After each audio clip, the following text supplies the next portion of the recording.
Bonjour à tout le monde. J'ai encore un message que je voudrais partager avec l'Église de Jésus-Christ. Alors, les messages, j'ai donné comme thème, il faut que vous soyez au bon endroit et au bon moment. Mais avant tout, j'aimerais prier Dieu. Alléluia. Seigneur, dans ta grâce, je prie pour ces messages, qu'ils soient compris de tous au nom de Jésus, que le Saint-Esprit agisse dans le cœur de tous ceux qui vont écouter ces messages. Et je soutiens tous les hommes de Dieu qui se battent à tout prix pour faire avancer l'œuvre de Dieu dans le monde entier. Merci parce que l'Église est glorieuse et victorieuse. Gloire soit rendue à toi au nom de Jésus. Amen. Voilà donc, je vais prendre un texte dans Luc chapitre 19, du premier verset au verset 10. La Bible nous dit ceci. Jésus était entré dans Jéricho et traversait la ville.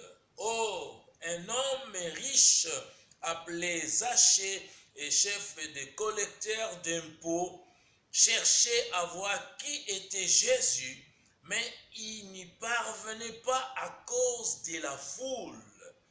Car il était de petite taille, il courut en avant et monta sur un sycomore pour voir Jésus, parce qu'il devait passer par là.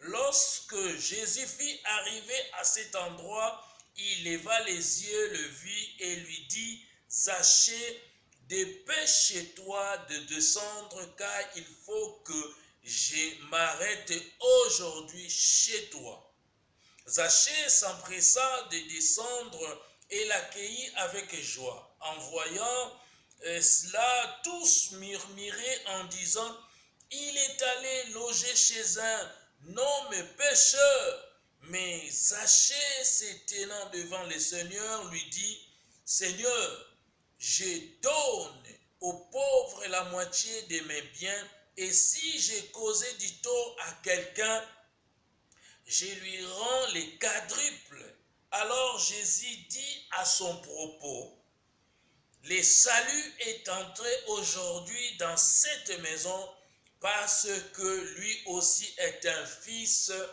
d'Abraham. En effet, le Fils de l'homme est venu chercher et sauver ceux qui étaient perdus. » Parole du Seigneur. Mes bien-aimés, il faut que vous soyez au bon endroit et au bon moment. Vous savez, l'Empire romain, pour pouvoir subvenir aux énormes besoins financiers de leur vaste empire, les Romains avaient soumis à de lourds impôts tous les pays qu'ils occupaient. Ils affermaient au plus haut front la tâche de collecter les impôts dans un territoire déterminé. Les Juifs s'opposaient au paiement de ces taxes car elles servaient à soutenir un gouvernement étranger et ses divinités païennes. Mais ils étaient bien obligés de s'en acquitter. L'adjudicateur, les collecteurs d'impôts, figuraient parmi les plus mal vus du pays, ne recevait aucun salaire pour son travail, mais ramassait autant d'argent qu'il pouvait afin de conserver en surplus une coquette somme après avoir remis au gouvernement les montants convenus. Juifs de naissance, ils avaient choisi de travailler pour Rome, ce qui leur valait d'être considérés comme des traîtres. De plus, tout le monde savait qu'ils s'enrichissaient sur le dos de leurs concitoyens en les escroquant. Il n'est donc pas étonnant que la foule manifeste son mécontentement de voir Jésus entrer chez un de ces hommes. Mais Zachée a beau être un traître et un escroc, un fervent fermier général de ces gens, les seigneurs l'aiment. Sa tentative de voir Jésus, l'homme connu pour être l'ami des péagers. Dans Luc chapitre 7 au verset 37, la Bible nous dit que le Fils de l'homme est venu, il mange et il boit, et vous dites, c'est un glouton, un buveur, un ami des collecteurs d'impôts et de pécheurs. Manifeste l'intérêt qui lui portait, qu'il espéra être à l'abri de la vue des autres, n'est pas certain, mais en tout cas, Jésus l'appela près de lui en les priant de l'héberger. Et cet ordre fut exécuté, et Zachée montra de la reconnaissance aussi bien que de la joie en accueillant les seigneurs dans sa maison. Alléluia. Conquis par cet amour, il s'est converti. Zachée, il donne son cœur au Seigneur. Dans toutes les sociétés, il existe des personnes considérées comme intouchables. Zachée était l'une de ces personnes qui étaient intouchables à cause de leurs opinions politiques, de leurs comportements immoraux ou de leur style de vie. Résistons à la pression sociale qui nous pousse à les éviter. Jésus les aime et elles ont bien d'entendre la bonne nouvelle du salut. Alléluia. Gloire soit rendue à notre Dieu. Et il y a beaucoup de murmures à l'extérieur au sujet de cette fraternisation du Christ avec un tel homme. Mais Jésus était capable de justifier son action. Le verset 9 nous dit, alors Jésus dit à son propos, le salut est entré aujourd'hui dans cette maison parce que lui aussi est un fils d'Abraham. Aussi digne d'entendre l'évangile que n'importe quel autre juif. Dans cet événement, le but de la venue de Jésus est résumé de façon décisive et complète, et comme un berger cherche la brebis perdue. Dans Luc chapitre 15, au verset 3 et au verset 7, Ézéchiel 34, au verset 16. De même, le Fils de l'homme cherche et sauve le perdu de ce monde. À en juger d'après les réactions de la foule, Zachée devait être un collecteur d'impôts particulièrement corrompu. Grâce à sa rencontre avec Jésus, il comprend que sa vie nécessite un sérieux redressement en donnant généreusement aux pauvres et en restituant avec un intérêt exceptionnel les sommes dont il a escroqué, certains, ils montrent que les changements intérieurs ont des prolongements dans sa façon de vivre.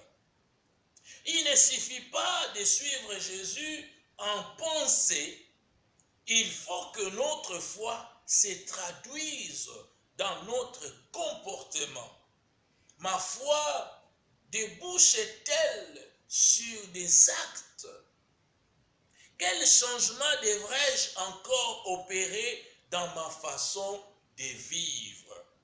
La conversion de Zachée illustre la vérité énoncée en Luc chapitre 18 au verset 27.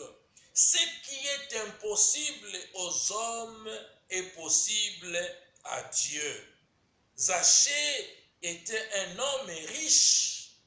Normalement, un riche ne peut entrer dans le royaume de Dieu. Mais Zachée s'est humilié devant le Sauveur et n'a pas permis à sa richesse de faire écran entre son âme et Dieu. Alors que Jésus traversait Jéricho lors de son troisième et dernier voyage à Jérusalem, Zachée chercha à le voir, certainement par curiosité. Bien que chef de publicains, il n'eut pas honte d'agir de manière aussi peu conventionnelle afin d'apercevoir Jésus. Comme il était de petite taille, il savait qu'il aurait du mal à trouver l'endroit adéquat d'où il pourrait facilement voir le Seigneur. Il courut donc en avant et monta sur un sycomore. Le long de la route que devait emprunter Jésus, cet acte de foi ne passa pas inaperçu. Arrivé près de l'arbre, Jésus leva les yeux et vit Zachée. Il lui intima à l'ordre de descendre rapidement et s'invita dans la maison de ses publicains. C'est le seul cas qui nous soit rapporté où Jésus s'est invité lui-même chez quelqu'un en déclarant que Zachée est un fils d'Abraham et en même temps perdu. Jésus scandalise certainement son auditoire. Les Juifs n'étaient pas prêts à reconnaître dans ces collecteurs d'impôts un descendant d'Abraham au même titre que eux. Ils n'admettaient pas qu'un descendant d'Abraham puisse être perdu. Or, on n'est pas sauvé parce qu'on appartient à une noble lignée, ni perdu parce qu'on descend de pécheurs notoires. La foi transcende la généalogie. Jésus est venu sauver tous les hommes sans tenir compte de leur arrière-plan ni de leur vie passée. Par la foi, chacun peut recevoir le pardon et devenir une nouvelle créature. Le salut ne se manifeste que si on sait le saisir. Et pour cela, il faut être capable d'agir en accord avec Dieu. Pour bénéficier de ce salut, il faut que vous soyez au bon endroit et au bon moment. Alléluia. Dieu exauce le vœu de toutes celles et de tous ceux qui le lui demandent avec un cœur pur. Tous les riches ne s'éloignaient pas tristement de Jésus. Zachée constitue un exemple de ce qui est possible à Dieu dans Luc chapitre 18 et au verset 27. Le verset 8 de chapitre 19 de Luc nous dit ceci: je donne et je rends, sont des temps présents ayant comme souvent en grec, une valeur de futur. Les jurons correspondent à la pénitence exprimée en chapitre 18 au verset 13. La Bible nous dit ceci: les publics se tiennent à distance, n'osaient même pas lever les yeux au ciel, mais ils se frappaient la poitrine en disant: ô Dieu, sois apaisé envers moi qui suis un pécheur. Et le verset 9 nous dit, la phrase n'implique pas que Jésus exclut les païens de ses préoccupations, mais elle met l'accent sur le fait qu'un juif n'a ni plus ni moins de valeur qu'un autre aux yeux de Dieu. Alors j'arrive à la conclusion de mon message dans Luc chapitre 10 du verset 40 au verset 42. Je lis la parole du Seigneur. Marthe était absorbée par les nombreux soucis du service. Elle survint et dit: Seigneur, tu ne te mets pas en peine de ce que ma sœur me laisse seule pour servir. Dis-lui donc de m'aider. Le Seigneur lui répondit: Marthe, Marthe, tu t'inquiètes et tu t'agites pour beaucoup de choses. Or, une seule chose est nécessaire.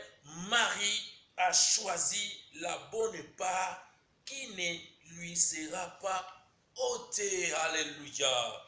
Mais bien aimé, le Seigneur Jésus, il s'adresse à Marthe. Le Seigneur, en fait, dans cette histoire, il recherche davantage notre amour que notre service.